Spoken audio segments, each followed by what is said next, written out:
Hello everyone. इस video में हम लोग देखेंगे भूगोल के प्रमुख 10 सवाल जो कि एग्ज़ाम की दृष्टि से महत्वपूर्ण होते हैं। तो पहला सवाल की अगर बात करें तो कह रहा है कि निम्न में से कौन से खगोलीय पिंड हैं। तो अगर खगोलीय पिंड की बात करें तो डिफिनीशन इसकी कहती है कि वे सभी वस्तुएं जो रात के समय आसमान में चमकती हैं खगोलीय पिंड कहलाती हैं। तो उस हिसाब से ये हमारा सूर्य भी आ जाएगा, चंद्रमा भी, पृथ्वी भी और ये उल्का पिंड भी आ जाएंगे इसमें। तो इस तरह से पहले का डी सही हो जाएगा। नेक्स्ट क्वेश्चन की बात करें तो दूसरा सवाल कह रहा है कि किन खगोलीय पिंडों को तारा कहते हैं। तो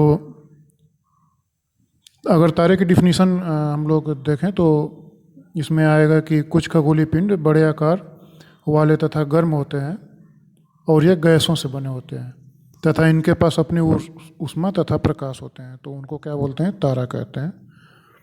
तो इस हिसाब से अगर दूसरे की सही सवाल की अगर उत्तर की बात करें तो दूसरे का बी हो जाएगा, जिनके पास अपनी ऊष्मा तथा प्रकाश होता है। नेक्स्ट क्वेश्चन की बात करें तो तीसरा सवाल कह रहा है कि तारों के विभिन्न समूहों के द्वारा बनाई गई विभिन्न आकृतियाँ क्या कहलाती हैं। तो जो तारे के समूह के द्वारा विभिन्न आकृतियाँ बनाई जाती हैं उसे नक्षत्र मंडल कहते हैं। तो इस तरह से तीसरे का डी हो जाएगा।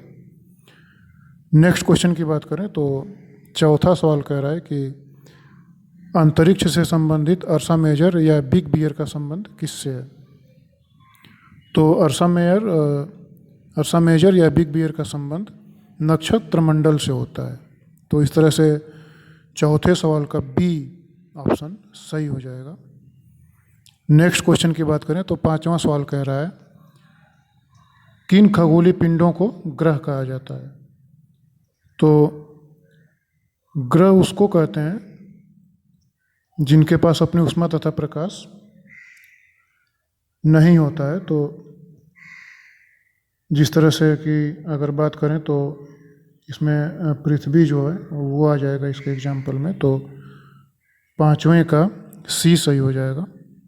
नेक्स्ट क्वेश्चन की बात करें तो छठा सवाल कह रहा है जिसमें मैच करना है कौन सा ऑप्शन सही है और कौन सा गलत व्याख्या कर रहा है। तो पहला कह रहा है कि पृथ्वी एक ग्रह है तथा अपना संपूर्ण प्रकाश एवं ऊष्मा सूर्य से प्राप्त करती है। तो ये कथन बिल्कुल सही है। दूसरा सवाल कह रहा है ऑप्शन कि पृथ्वी सूर्य से दूरी के हिसाब से चौथा ग्रह है तथा आकार में तीसरा बड़ा ग्रह है। तो अगर इसकी हम लोग बात करें तो दूरी के हिसाब से पृथ्वी तीसरा ग्रह है, चौथा नहीं है, और आकार में ये पांचवा है। तो इस तरह से ये मैच नहीं कर रहा है, दूसरा बस ए ही मैच कर रहा है। तो इसमें जो पहला मैच कर रहा है वो ऑप्शन ए है, सही कर रहा है। तो इसमें ए सही हो जाएगा। नेक्स्ट क्वेश्चन की बात करें तो सातवां सवाल कह रहा है कि सूर्य से बढ़ती हुई दूरी के आधार पर ग्रहों का सही क्रम चुनिए।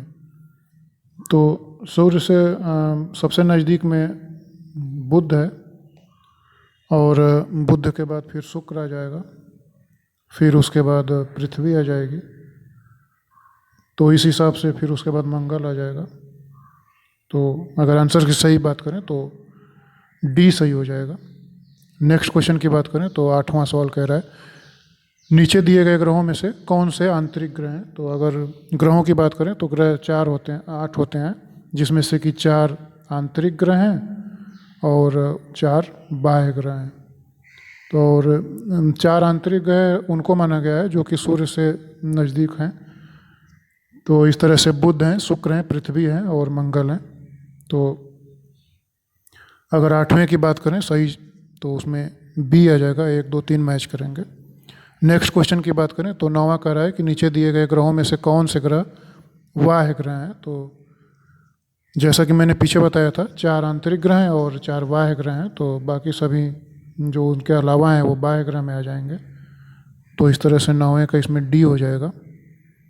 अगर नेक्स्ट क्वेश्चन की बात करें 10वां सवाल कह रहा है नीचे दिए गए कथन एवं कारणों पर विचार कीजिए। पहला कथन है बुध का सूर्य के चारों ओर परिक्रमण काल सौर मंडल के सभी ग्रहों में सबसे कम है। तो ये सही है। सूर्य के सबसे नज़दीक होने के कारण बुध सबसे कम समय में उसकी परिक्रमा करता है। और दूसरा कह रहा है कि बुध सूर्य के सबसे नज़दीक ग्रह है। तो ये भी इसका कहना सही है। तो अगर ऑप्शन की बात करें तो कथन और कारण सही हैं तथा कारण कथन की सही व्याख्या करता है। तो ये पहला ही ऑप्शन इसका सही है। तो इस तरह से 10वें का ए सही हो जाएगा।